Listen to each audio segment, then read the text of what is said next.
دا خلک دلته د بغلان ولایت صنعتي بغلان په 5م سمت کې دغه سمت له امیر سید میر احمدزي او پولیسو د ملاتړ په موخه سره راټول شوي او دغه سمت د پولیسو هڅې ستایي.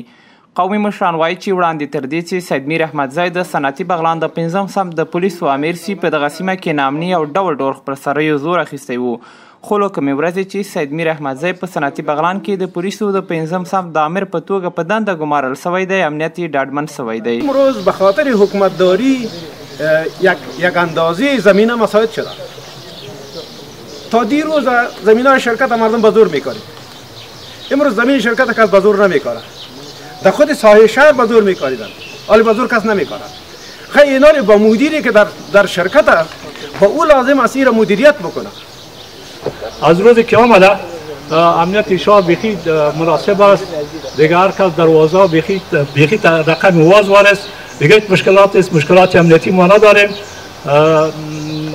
دیگه گفته شهرواز که روز روز است، روز شب است، بیخی آرامی است. روز از اون شب بود، حالا شب از اون روز شده. تمام به جای بیری به حساب روشنی است، به حساب دکاندارای ما در هم به حساب چیز زندگی میکند.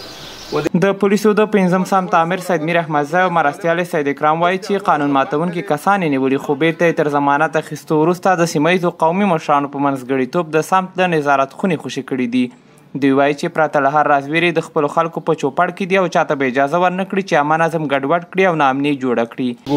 هغه چې کوم یو بیا موږ ونیسو شل سپین ږیري نور واسطه راشي چې دا خوښ یې کړه چې په ما طالبانو ته وشرونه مه ورکوئ. کورونه هم د دولت په سایه کې، دکانونه هم د دولت په سایه کې، او له دې ځای نه پټ د شپې په یا په رکشا کې وربارۍ ورلیږي یا په یو چي کې ورلیږي. هغه چې موږ زه ثبوت پیدا کړم هغه راولم 10 نفره نور ورته راشي چې دا خوشی که خیر ده. ما کوشش میکنم که من اینجا خدمت بکنم. خاطر از این آمدیم که در چور آمده باشم که از شرکتی چیزا بکشم و چیزا بکشم، خاطر این گپا هم نآمدیم. یک تعداد مردم ها که گپا را جور میکنه، او مردم های زورآور بود، مردم های ظالم بود، دست ازوار ما بند کردیم.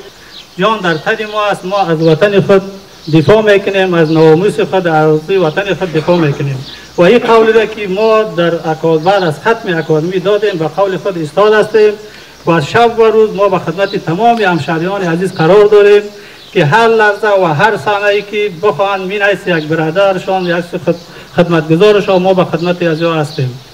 د صنعتي بغلان اوسیدونکي وایي چې امنیت یې تر پخوا زیات ډاډمن شوی او هغه ډلې هم پولیسو ځپلي چې په ډول خپل سرویو، غلاو او نورو ګډوډیو کې لاس درلود، نو ځکه د خپل سمت د پولیسو ملاتړ کوي او په هر ډول شرایطو کې هڅې ستایي.